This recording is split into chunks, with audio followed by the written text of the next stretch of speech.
आज सकाळी एक चित्र पाहिलं. त्यात राधा आणि कृष्णाचे डोळे रेखाटलेले होते. सगळेजण त्या रेखाटनाकडे पाहत होते. काही जण त्याची सुंदरता, तर काही जण त्यातील शांतता अनुभवत होते.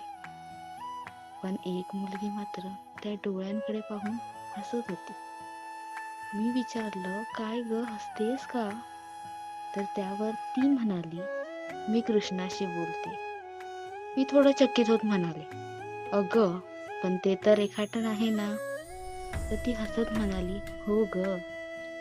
मला काही कळलं नाही. मी एकटक तिच्याकडे बघत राहिले आणि तिला विचारलं, काय बोललीस का तू त्याच्याशी? त्यावर ती डोळे पाणावत म्हणाली, नसता मिळाला शाप तर आज मी राधिकेचा झालो असतो.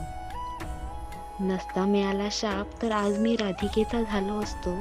बासुरीचा सूर भाबड्या गोपिकांच्या कानी ऐकविला असतो.